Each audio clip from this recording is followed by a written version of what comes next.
喺網上面會見到各種各樣嘅櫻花預報，大家最關心嘅就係櫻花幾時開花。見到呢3隻字 Tsubomi 即係完全未開花，仲喺度含苞待放緊。日本最常見嘅染井吉野櫻通常喺3月底開花，不過開花嗰陣其實成棵樹可能得幾朵花開咗。咁幾時先啱睇櫻花呢？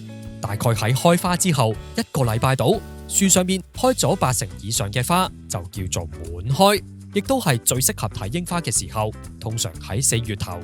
有啲網站會 show 埋1分 Saki、2分 Saki， 即係10% 開花、20% 開花。